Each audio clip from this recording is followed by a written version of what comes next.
Assalamualaikum warahmatullahi wabarakatuh. Perkenalkan, saya Nazar Nur Hikmah dari Prodi Tadris Bahasa Indonesia kelas 1C. Izin menjawab pertanyaan ujian akhir semester nomor 5, yaitu tentang pendapat saya di film White Bear series Black Mirror. Jadi sebelumnya sudah kita ketahui bahwa menurut wikipedia.com, White Bear adalah episode kedua dalam seri antologi fiksi ilmiah Britania Raya, yaitu Black Mirror. Episode ini ditulis oleh produser acara Charlie Brooker dan disutradai oleh Carl Tibbets. Episode ini berkisah tentang Victoria Leonora Crinlow, seorang wanita yang tidak ingat identitas dirinya dan bangun di daerah yang hampir semua penduduknya itu dikendalikan oleh sinyal televisi, bersama beberapa orang yang tidak terpengaruh oleh sinyal tersebut. Ia berusaha menghancurkan pemancar atau White Bear sambil melarikan diri dari para pemburu yang tidak kenal ampun. Jika dikaitkan dengan Pancasila dan punishment yang diterapkan di Indonesia, menurut saya mungkin ini bertentangan ya dengan sila kelima, yaitu bunyi keadilan sosial bagi seluruh rakyat Indonesia. Mengapa hal ini bertentangan? Karena di film White Bear series Black Mirror tersebut sudah terlihat di setiap scene-nya itu apabila dalam Pancasila itu termasuk pelanggaran hak asasi manusia yang sebagaimana semestinya tidak untuk kita lakukan. Dan juga selanjutnya, menurut saya, apakah hukum tersebut bisa diterapkan di Indonesia? Jawabannya sudah pasti tidak.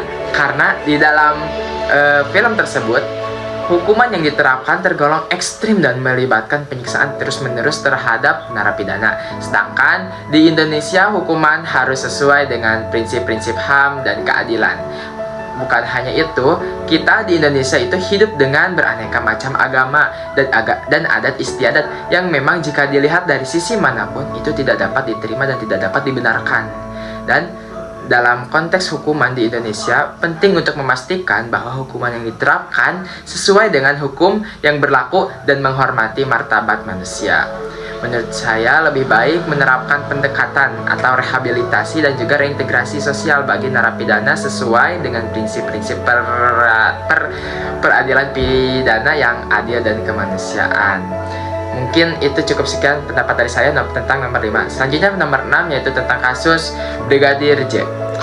Dan mungkin teman-teman sudah mengetahui kasus Brigadir J yang ya sebelum-sebelumnya sudah viral. Mungkin ini termasuk pelanggaran nilai Pancasila kelima dan juga nilai normanya, yaitu bukan hanya itu saja, nilai Pancasila yang yang terlanggar, yaitu nilai ketuhanan, nilai kemanusiaan, persatuan, kerakyatan, dan juga keadilan. Pancasila sebagai paradigma pembangunan, yakni sebagai kerangka pikir, sumber nilai, orientasi dasar, sumber, dan juga serta arah suatu perkembangan perubahan, serta proses dalam suatu bidang tertentu. Untuk itu, segala aspek dalam pembangunan nasional ini harus berdasarkan pada hakikat nilai-nilai Pancasila dengan mewujudkan peningkatan harkat dan martabat manusia secara konsisten. Berdasarkan pada nilai hakikat kodrat manusia, nilai-nilai Pancasila yang dianggap sebagai ideologi yang bersifat objektif dan subjektif, sehingga dapat dimaknai bahwa hakikat nilai Pancasila ini bersifat universal atau berlaku umum, sesuai dengan yang dulu pernah dijelaskan oleh Pak Sadam. Berikut adalah nilai-nilai Pancasila yang dilanggar dalam kasus Ferdi S. Dapat disimpulkan bahwa lembaga kepolisian tentunya menjadi role model bagi masyarakat dan menjadi sorotan utama dalam menjaga keamanan masyarakat.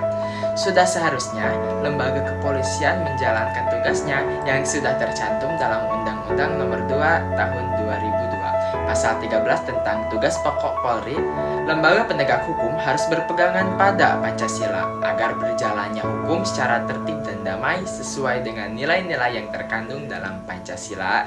Nilai Pancasila yaitu nilai ketuhanan, kemanusiaan, persatuan, kerakyatan, dan keadilan.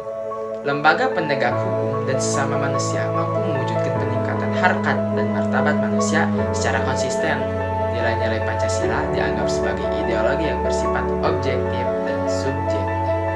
Mungkin teman-teman cukup sekian pertanyaan jawaban UAS nomor 5 dan 6 dari saya. Ya, mungkin teman-teman sudah mengetahui mungkin hukum di Indonesia ini seperti apa dan sebagaimana mestinya. Namun saya yakin di antara teman-teman yang menonton video ini ataupun di luar sana, saya yakin bahwa semua orang nanti di masa yang akan datang pasti akan jadi pemimpin yang lebih baik di masa depan. Sekian, wabillahi taufiq wal hidayah. Wassalamualaikum warahmatullahi wabarakatuh.